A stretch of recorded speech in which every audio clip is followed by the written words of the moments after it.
THN News। वगण शहर में अमन कायम न थी सघियो।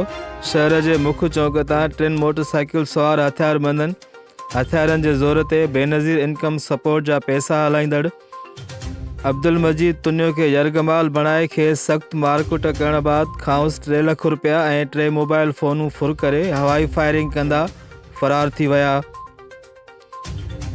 वाक़े बाद शहरनि ऐं वापारनि में ताव पखड़ियल। शहर ऐं भरपासे में वधी वियल बदअमनी ख़िलाफ़ सुभाणे इंडस हाईवे ते धरणो हयो वेंदो।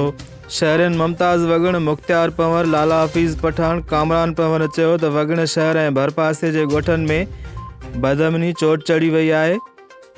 वगण पुलिस अमन अमान कराइण में मुकमिल तौर नाकाम थी चुकी आहे। विच शहर मां हथियारबंद सरेआम फुर करे फायरिंग कंदा फरार थी वञनि था, पर उहे कानून जी पकड़ में नथा अची सघनि। जेकॾहिं शहर ऐं भरपासे में अमन अमान बहाल न थियो त सख़्त एहतजाज कयो वेंदो। राब्तो करण ते SHO वगण मंज़ूर चांडियो चयो त फुर बाबति इतला मिलियो आहे। दुकान ते पहुची तफ़सील वरिता आहिनि।